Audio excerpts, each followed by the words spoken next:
Brought you by Meghdoot herbal. Meghdoot Satritha shampoo ये hair fall को कम करे, डैंड्रफ को रोके और दे आपके बालों को भरपूर मजबूती। मेघदूत सतरीठा शैम्पू। तो इटावा में बवाल काफी बढ़ता नजर आ रहा है। आज जिस तरीके से यहाँ पर यादव संगठन के जुड़े लोगों ने गांव पर हमला करने की कोशिश की, ब्राह्मणों के गांव पर जिस तरह से अटैक की कोशिश हुई, जिसमें पथराव हुआ, फायरिंग हुई, उसके बाद से ये विवाद लग रहा है कि और ज्यादा गंभीर होता जा रहा है और बढ़ता जा रहा है सियासी तौर पर भी, और खुद लॉ एंड ऑर्डर की स्थितियां भी जिस तरीके की हैं, तस्वीरें आप लगातार देख रहे हैं। अखिलेश यादव आज इस पर बड़ा हमला फिर से करते हैं प्रेस कॉन्फ्रेंस में। वो कहते हैं कि सरासर ये बीजेपी की साजिश है, बीजेपी यहां पर ब्राह्मणों और यादवों के बीच में लड़ाई लगवाना चाहती है। लेकिन इन सब के बीच में योगी आदित्यनाथ का एक बयान भी काफी सुर्खियों में है। इटावा कांड के बीच में योगी आदित्यनाथ एक बड़ा निर्देश अपने अधिकारियों को देते हैं। अधिकारियों के साथ बैठक में योगी जो कुछ भी कहते हैं उस पर चर्चा जोरों पर है। योगी आदित्यनाथ क्या कहते हैं, जरा वो जान लीजिए। दरअसल कानून व्यवस्था को लेकर पुलिस अधिकारियों के साथ सीएम योगी एक हाई लेवल मीटिंग कर रहे थे और इसमें मुख्यमंत्री ने कहा कि जातीय संघर्ष की साजिशों पर अधिकारी ध्यान दें। उन्होंने स्पष्ट तौर पर कहा कि पिछले कुछ समय से प्रदेश में कुछ अराजक तत्व जातीय विद्वेष फैलाने की कोशिश कर रहे हैं। इटावा, कौशाम्बी और रैया जैसी घटनाएं इसका उदाहरण है।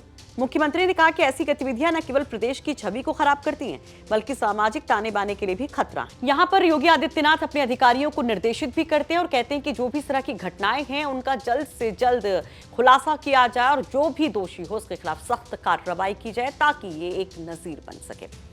दरअसल कौशाम्बी का मामला आपको याद होगा। कौशाम्बी में किस तरीके से पाल वर्सेस ब्राह्मण की एक लड़ाई देखने को मिली थी और ये विवाद काफी ज्यादा पॉलिटिकल हो गया था और इस पर योगी आदित्यनाथ का ये स्टेटमेंट अब बड़ा है। इटावा की स्थितियां आप देख ही रहे हैं।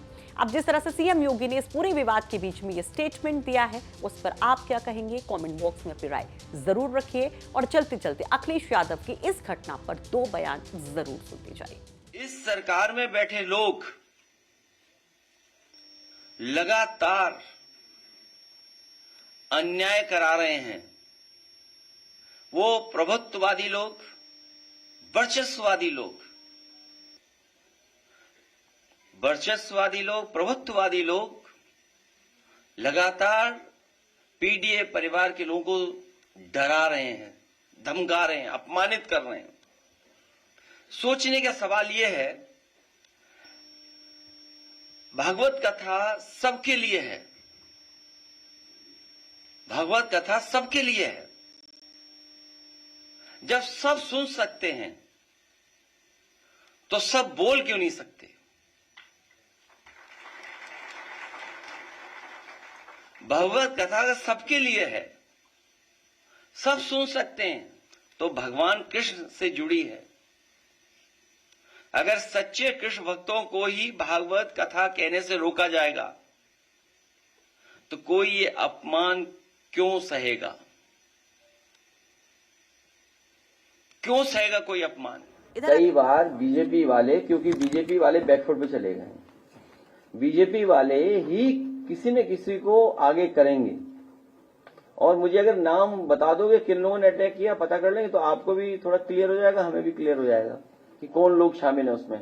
लेकिन हमने समाजवादी पार्टी से इसीलिए कहा कि कोई भी किसी तरह से व्यवहार खराब नहीं हुआ किसी के प्रति, और इसीलिए जैसी मुझे जानकारी मिली सुबह, मुझे हमारी पार्टी के कार्यकर्ताओं ने सुबह 6 बजे तमाम वीडियो डाल दिए थे। मैं उस न्यूज को अवॉइड कर रहा था, इग्नोर कर रहा था, लेकिन जब वो न्यूज और वो लगातार फ्लैश होने लगी तो मैंने तुरंत अपने पार्टी के संगठन के नेता से कहा कि इस परिवार को लेकर के आ जाओ मेरे पास। और इसीलिए मैंने उनका सम्मान किया यहां पर, जिससे समाज में वहां पर दूरी पैदा ना हो। इसीलिए मैंने उन्हें बुला लिया था, क्योंकि बीजेपी चाहती है झगड़ा हो, जातियों में झगड़ा हो, धर्म का झगड़ा हो, तभी तो लाभ उठा पाएंगे। तभी ये मैं और हम क्या बात है।